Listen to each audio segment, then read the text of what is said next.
TikTok belanja voucher hebat. Cepat tekan barcode kuning. Ada package yang promo sangat-sangat. Ada 3 pack Black Soy.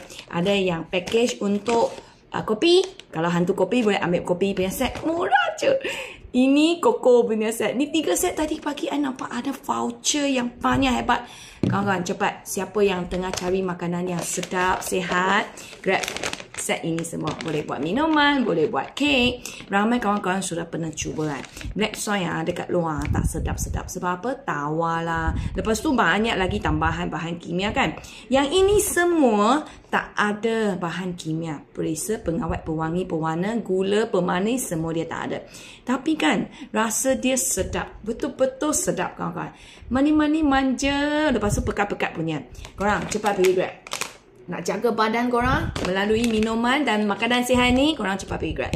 Ini packaging baru. Kita dah upgrade informasi dekat produk kat sini. Apa yang ada, apa yang tak ada, semua kita list out semua. Lepas tu macam mana nak minum, semua pun ada.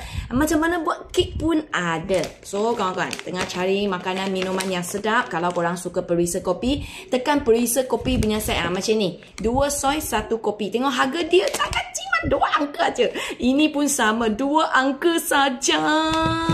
Cepat, siapa cepat dia dapat selalu voucher TikTok dia laju-laju habis punya. Kalau you nampak video ini, tekan barcode kuning, check you punya harga. Nanti korang terkejut.